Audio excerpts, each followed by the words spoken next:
Well, we have 3 names for you to watch out for this week. Elk, with it being the 3rd event of the PGA Tour season, we were talking, we have a lot of the big names coming back, but you know, the names that we're going to be looking at here, these are guys that have really started strong over the first 2 events.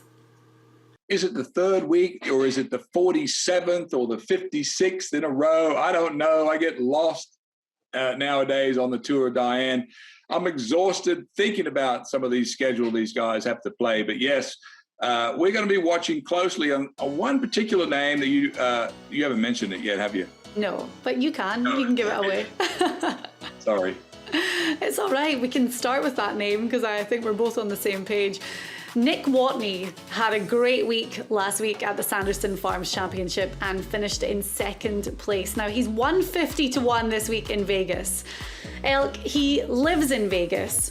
He has had a terrible run of form over the last couple of years, and this week, this season actually, he's using a very special exemption that he has.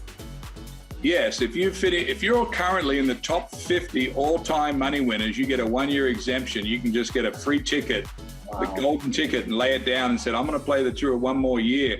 And when I start to think about what motivates players, Nick Watney doesn't want to be off tour. And what did he do when he took that year? He went straight out last week. Sanderson had a great finish. Now he comes home.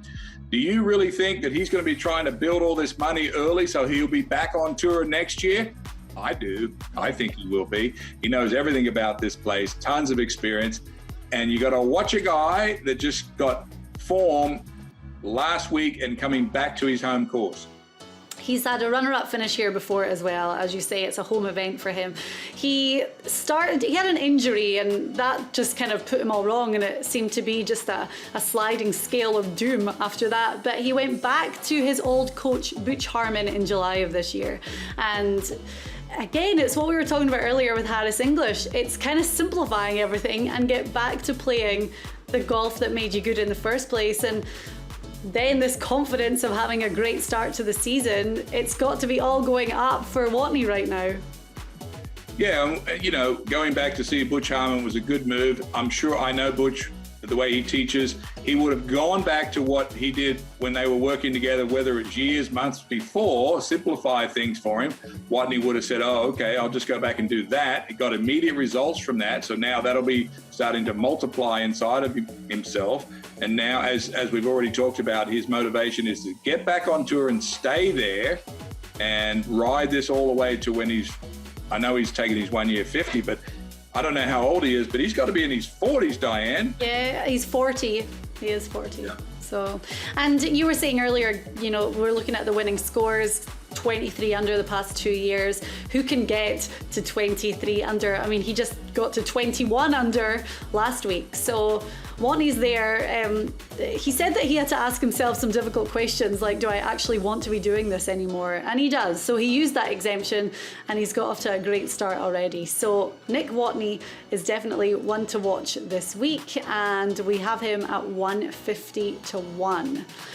The next guy, 125-1, someone we were really big on last season, and it was a bit of a roller coaster year for him, but again, strong start to the season with a 4th place finish last week. So Henrik Norlander is our 2nd pick this week.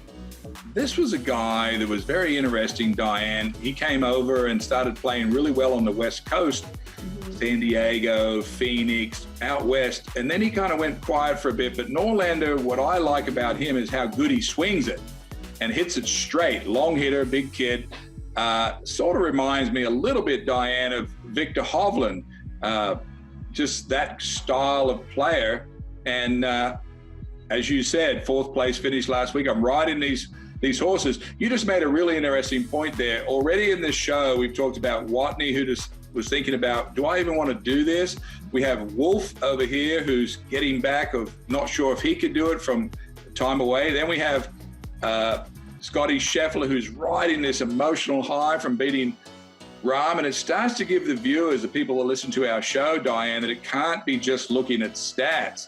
It's all these emotions that, quite frankly, we know more than a lot of people because we're so close to all these players and their families. We understand what this is all about. Even all the drama you have to go through with your brother. occasionally. So you know as much as anyone. So anyway, I just wanted to point out that has to be factored in. Vegas doesn't know how to do that, but we certainly have a feel for sort of nuances in players' games. Yeah, well, our third one to watch, that fits perfectly because this guy is a roller coaster player, and he has extreme highs where he's had 2 wins on the PGA Tour, and then he just doesn't play great. And it's these ups and downs, but when he is up, he can just consistently turn it on, and he just got a 4th place finish at the Sanderson Farms last week. Andrew Landry is a Secret Golf contributor, so we know him really well, his family, his game. He's 225 to 1 this week. And for Landry, the confidence that he took after having a really pretty rubbish end to last season, to then have a 4th place finish so quickly, it's got to be up for him too.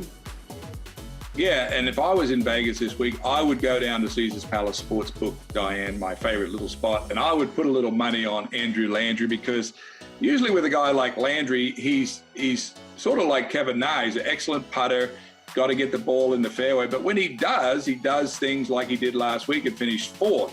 So he's fixed something. I texted with him after his 4th place, and he was delighted with that. And I texted him, I've been waiting for this finish. And he said, I have too. But normally with Landry, he's fixed something.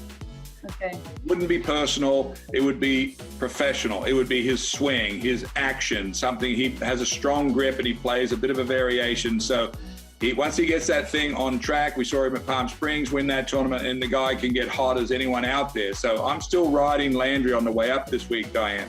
And at 225 to 1, there's definitely good value there. We talk about the best value ever last year when we got Martin Laird at 250 to 1, and he went on to win. And it would be wrong of us not to mention him this year because he's 160 to 1. And we do talk about the fact that the same guys play well at this course. So at 160 to 1, there's going to be good value for making the cut, for a top 25, for a top 10. So it's definitely worth mentioning Martin Laird again.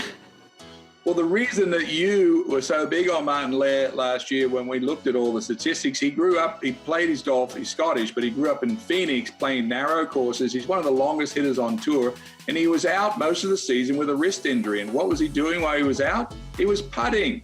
It was the weakest part of his game. So we put those two together, that he loves playing desert golf, and he's had a revised putting game, and he finished up winning the tournament. Good for Secret Golf, good for Diane Knox that a Scotsman won a tournament. But we sort of had an inclination, and that's the way we like to do things around here.